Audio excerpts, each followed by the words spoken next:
Chers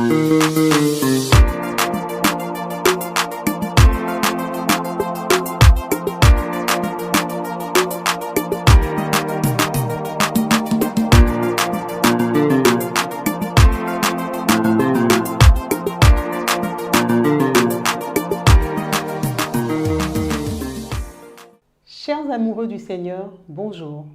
Nous continuons à parler de notre thème, le Père, le modèle, avec le pasteur David Laoré, qui est à l'église évangélique de Réveil International de la communauté de Cocody. Bonjour, pasteur. Bonjour, ma sœur. Merci encore d'avoir répondu à notre invitation pour continuer, pareillement. Et la dernière fois, nous avons parlé du Père. On a donné la définition du Père, la fonction du Père. Est-ce que vous pouvez revenir un peu pour ceux qui n'avaient pas suivi? Voilà, pour nos amis internautes, nous avons parlé de ce que c'est que le Père. Oui. Nous avons fait poser d'abord un postulat sur le fait que, sur le texte de Proverbes chapitre 20, verset 11, qui dit que l'enfant laisse déjà voir par ses actions sa conduite, si sa conduite sera pure et droite. Nous avons dit que l'enfant est comme une graine, comme un noyau, et que celui qui le porte en terre, la terre dans laquelle cette graine ou ce noyau est porté, dépend entièrement du Père. Nous avons dit, qu'est-ce que le Père? Nous avons essayé de répondre en disant que la notion de Père va au-delà du simple fait d'être géniteur. Parce qu'être géniteur, tout le monde peut être géniteur, mais seulement ceux qui acceptent d'assumer la responsabilité de l'investissement.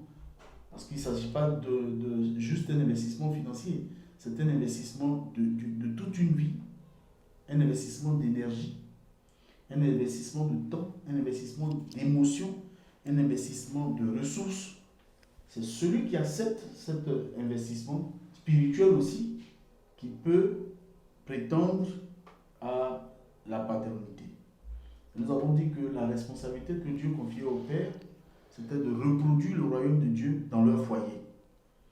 Et donc, nous avons essayé d'étayer nos propos par la lecture du psaume 78, à partir du verset 1er jusqu'au verset 8, le psaume d'Asaph, où, pour résumer, Asaph dit que la fonction du Père, c'est de parler de ce que Dieu a établi, afin que les enfants mettent leur confiance en Dieu, qu'ils n'oublient pas les œuvres de Dieu et que, enfin, qu'ils observent les commandements de Dieu. C'est tout un investissement.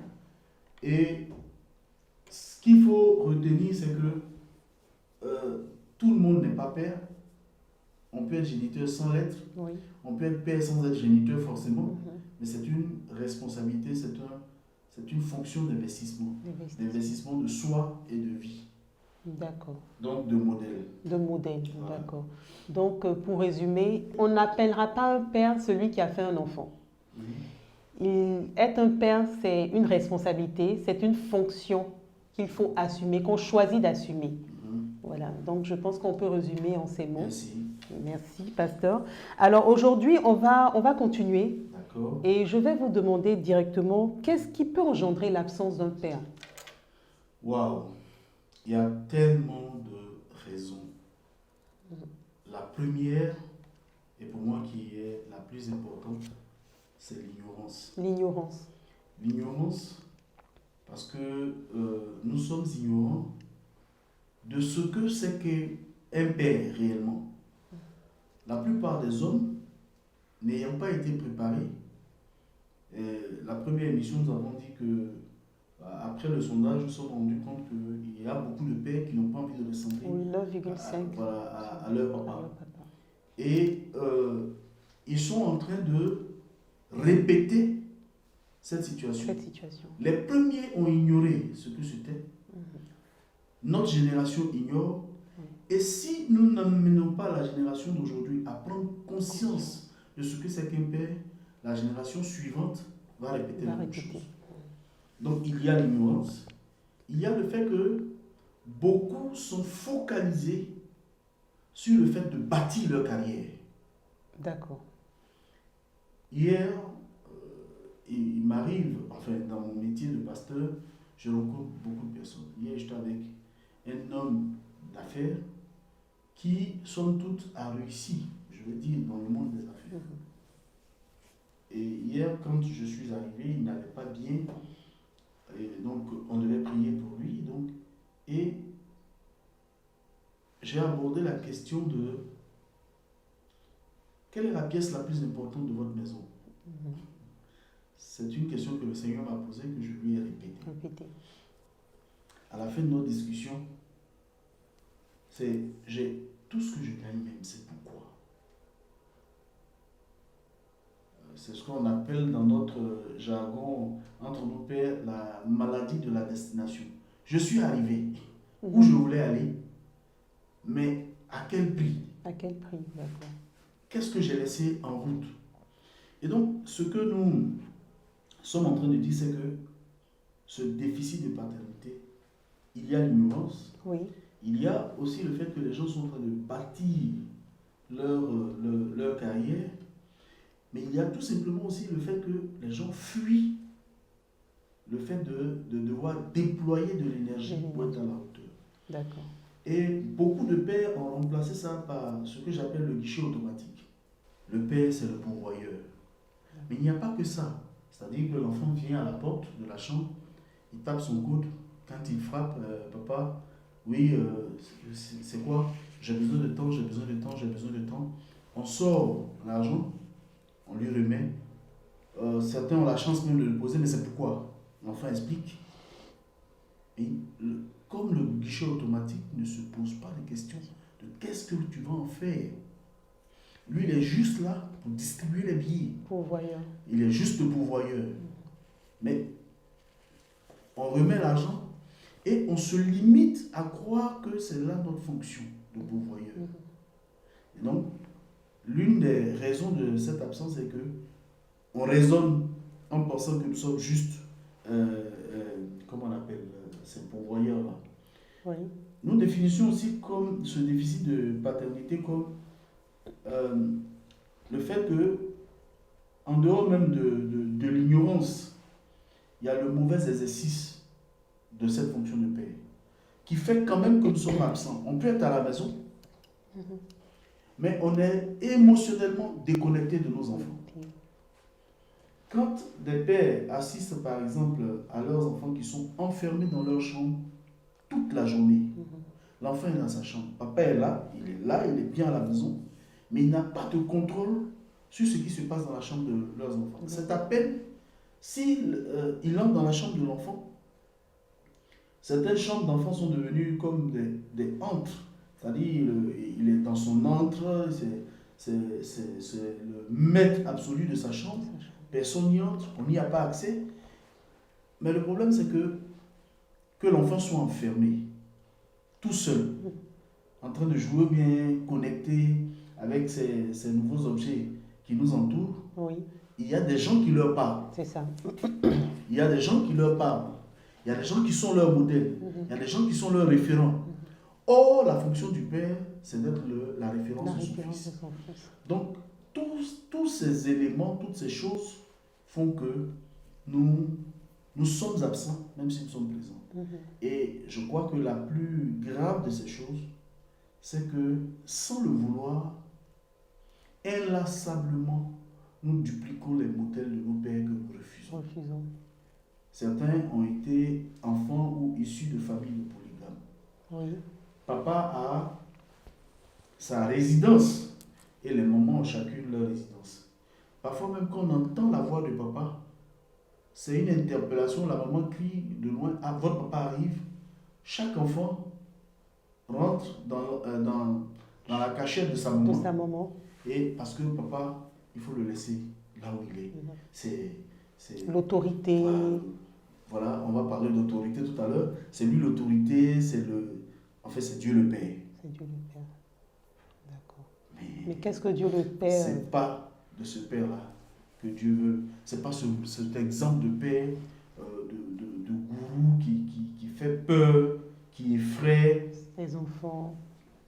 C'est pas ça que Dieu veut que nous soyons. D'accord. Et c'est pour ça d'ailleurs que aujourd'hui, que ce soit le monde ou l'Église, D'abord, dans le monde, il y a un ministère de la famille, de la femme et de l'enfant. Il y a un ministère de la jeunesse. Oui. Donc, l'Église répète ça. L'Église a un ministère pour les enfants. Il y a même des pasteurs pour enfants. Oui. Il y a des pasteurs pour les jeunes. Il y a des pasteurs pour les femmes. Et il y a un groupe d'hommes pour lesquels, groupe de personnes pour lesquels il n'y a rien. Il n'y a rien. Rien du tout que j'appelle les hommes. Les hommes sont livrés à eux-mêmes. Malheureusement, le monde, l'Église copie sur le monde. Le monde a ce même ministère de protection de la femme, de la famille, de l'enfant. Mais dans cette famille-là, on ne sous-entend pas le père. Il y a un ministère attitré pour la jeunesse et les hommes sont livrés à eux-mêmes. Et les gens s'évertuent à protéger la famille contre le père. Parce que c'est lui le bourreau, c'est lui la mauvaise personne, c'est lui qui est... la famille subit le supplice du père. Mais dans la pensée de Dieu, c'est pas ainsi. Toute la stratégie de Dieu pour sécuriser l'humanité tourne autour de l'homme. L'homme, c'est-à-dire le père. Le mal. Le mal, d'accord. Le mal. Tourne autour de l'homme. D'accord. Si on pouvait retourner à Dieu, retourner dans les Saintes Écritures, revoir le projet que Dieu a bâti autour de l'homme, ne l'oubliez pas. La première, je veux dire, le premier qui a été créé, c'est l'homme. C'est l'homme. À qui Dieu a confié son mandat. Et c'était à l'homme de répéter à sa femme et à ses enfants. Et à ses enfants. Malheureusement, depuis le jardin d'Éden, il a montré que s'il est absent, s'il n'est pas en première ligne, tout à l'heure on parlera des conséquences. Il faut qu'on dise aux hommes, Dieu a tellement d'espérance sur l'homme. Dieu a confié la sécurité de sa création à l'homme. L'homme n'a pas le droit d'être absent. Or, ce qu'on constate, c'est que l'homme est absent. D'accord. Voilà, l'homme est absent. On voit dans le jardin d'Éden, déjà dans le jardin d'Éden, la femme est en première ligne. En première ligne. Beaucoup d'hommes aujourd'hui ont confié le devenir, l'éducation de leurs enfants aux femmes. Aux femmes. Pour un petit sujet, allez voir votre mère. Allez voir votre mère. Mais, chers amis, les hommes, la femme n'a pas été taillée, ses épaules ne sont pas taillées pour supporter votre famille. Ce devoir vous incombe, cette responsabilité vous incombe, cet investissement vous incombe, et non à la femme. Chaque fois que vous laisserez la direction de votre jardin à la femme, on répétera ce qui s'est passé au jardin d'Éden. Au jardin d'Éden, d'accord. On répétera ce qui s'est passé au jardin d'Éden. Les enfants vont avoir pour référence leur moment. Il y a le rôle de la mère. Il y a le temps, la saison de la mère. Mais il y a la saison du père. Il ne faut pas rater cette saison. Et même pour étayer vos propos, on se rappelle que dans le jardin, même au commencement, Dieu a associé l'homme il a demandé à l'homme, il a permis à l'homme de nommer les animaux. Donc l'homme a été associé à la création. Et donc ça voudrait vraiment dire que Dieu associe l'homme l'homme a participé et l'homme a un rôle très important, il est primordial dans le devenir de la famille. Et je vais saisir la perche que vous m'étendez. Oui. Quand l'homme est associé à la création pour nommer, oui. Pour donner les noms à tous les animaux, secrètement, Dieu était là, il le regardait. Et ce que nous devons savoir, c'est que Dieu a fait l'homme sur son propre châssis. D'accord. Quand on dit que Dieu est amour, Dieu en créant l'homme le fait avec le même châssis. Il répète l'amour qu'il est. Il le répète. Pourquoi Dieu a fait l'homme? Parce que Dieu est amour. Pourquoi Dieu a fait l'homme? Parce que Dieu est amour. Parce qu'il a l'intention d'avoir communion. Si vous êtes un être d'amour, vous avez besoin d'un être que vous devez aimer. C'est inéluctable. Donc Dieu fait l'homme pour l'aimer. Mais il a fait l'homme sur son propre châssis. L'homme est amour. C'est pour ça que Dieu dit qu'il n'est pas bon qu'il soit seul. Qu'il soit seul. je lui ferai une aide semblable à lui. À lui. On fait donc la femme à partir de sa côte, mais Dieu au préalable a donné l'ordre de dominer, de crier, de procréer, etc., à l'homme. Plus tard, la femme vient pour, comment on appelle, pour compléter cette création.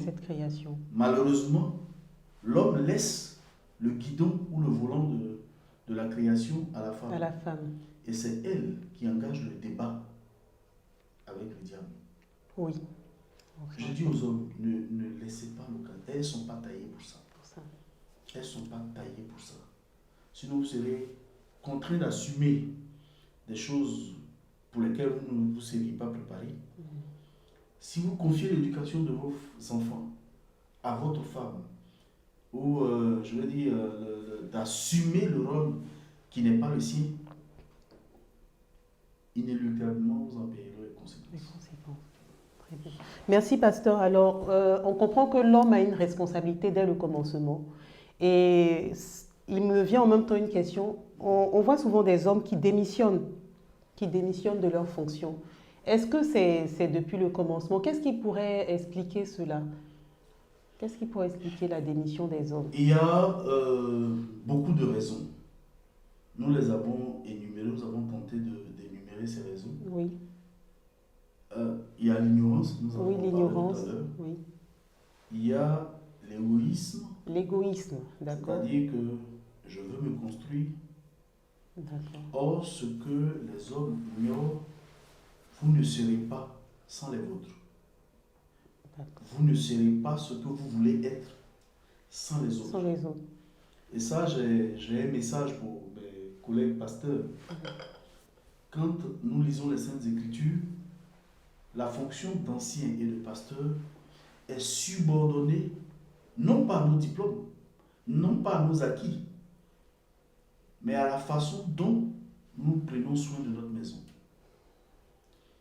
Si nous tenons nos enfants dans une parfaite soumission, etc., c'est ça qui qualifie l'ancien, enfin, celui qui garde l'église, le berger de l'église. Curieusement, je vais demander à mes collègues pasteurs, relisez les factures de votre église. Vous verrez que ce n'est pas votre nom qui est là-dessus. C'est le nom de votre organisation. Allez-y lire les factures de votre maison. Vous verrez que c'est votre nom qui est dessus. Il y a une église où tous les fidèles et même la maison portent votre nom. Cette église, qui est votre famille, la femme porte votre nom. Les enfants portent votre nom. La servante qui est là à cause de vous. Tout porte votre nom. La voiture porte votre nom. Mais quand vous arriverez à l'église, toutes les factures portent le nom de l'église, de l'organisation. Pour votre église, vous rendrez compte à celui qui vous a donné le mandat.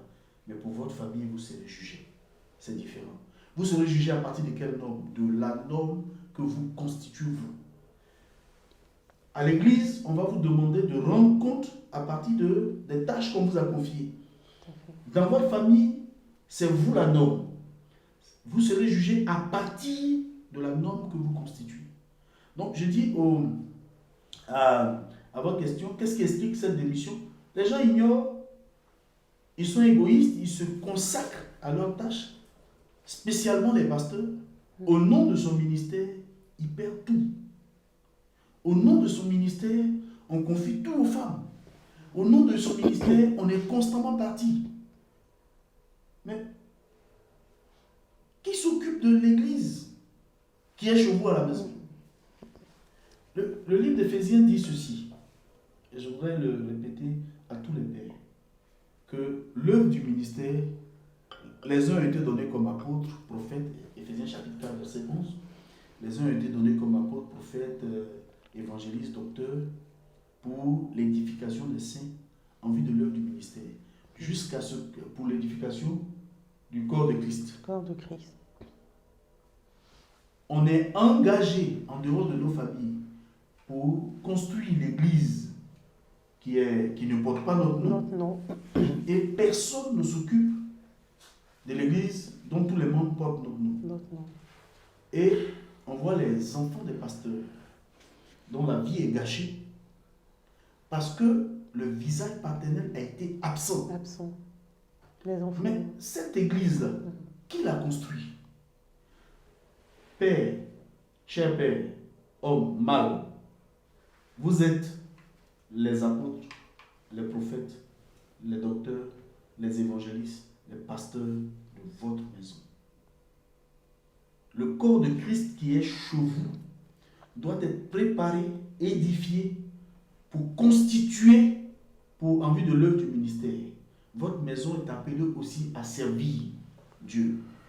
Et malheureusement, notre vision égoïste qui repose sur nous pour construire notre propre vie, une fois le Seigneur m'a interpellé dessus en me donnant une image. J'ai vu un avion en perdition. Et l'atmosphère n'était pas bonne, tout partait en vrille. Et les occupants de l'avion disaient au pilote, appelle la tour de contrôle. Appelle la tour de contrôle. Mais il était tellement sûr de lui qu'il pouvait, non, je vais m'y faire, je vais réussir. Finalement, il voyait que ça n'allait pas. Au cours de cette vision, donc, le pilote décide d'appeler la tour de contrôle. Heureusement pour lui, celui qui a créé cet avion était dans la tour de contrôle. On dit, ça tombe bien.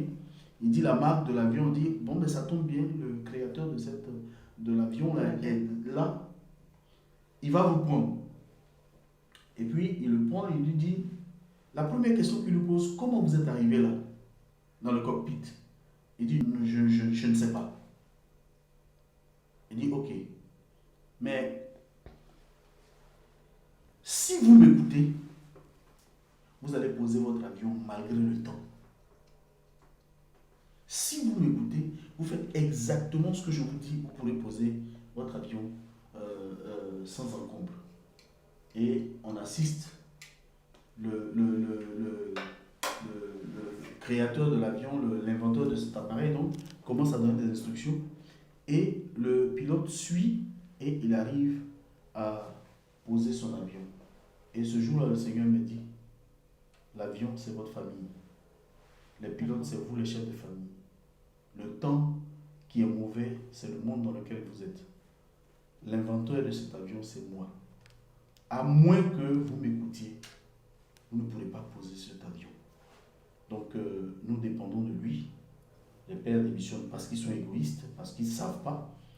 Laissons le contrôle de l'avion au créateur de cet avion. Nos familles ont besoin de Dieu. D'accord. Merci, pasteur. Alors, on va résumer simplement en comprenant que c'est le père qui est responsable de sa famille. Alors que l'Église, on nomme des responsables. Donc, il y a plusieurs responsables. Il y a les apôtres, les docteurs, comme le pasteur nous a bien expliqué. Et donc, il y a l'Église. Le Seigneur va nous demander des comptes pour l'Église, mais pour notre famille, nous serons jugés, car le Père est le responsable, le seul responsable de sa famille. Chers internautes, vous avez pu comprendre quelle est la responsabilité d'un père, en quoi consiste la fonction d'un père, et nous avons encore beaucoup de choses à dire de ce sujet. Donc, je vais vous donner rendez-vous pour notre prochaine émission où nous allons voir les conséquences de l'absence d'un père. À très bientôt. On va demander à papa de prier pour tous ces pères. Seigneur, je prie pour mes collègues, nous les pères, en qui tu as mis une telle confiance. Tu as confiance en nous. Tu as confiance au mal. Tu as confiance aux gens masculins. Tu nous as donné d'assumer la paternité, d'assumer ton image, d'incarner ton image. Seigneur, donne-nous de revenir à toi, de ne pas laisser reposer cette charge immense sur les épaules de nos épouses. Nous voulons dépendre de toi, nous voulons revenir à toi. Aide-nous au nom de Jésus. Amen. Amen. Merci d'avoir suivi notre émission. À très bientôt pour la suite de notre thème, le Père, le modèle.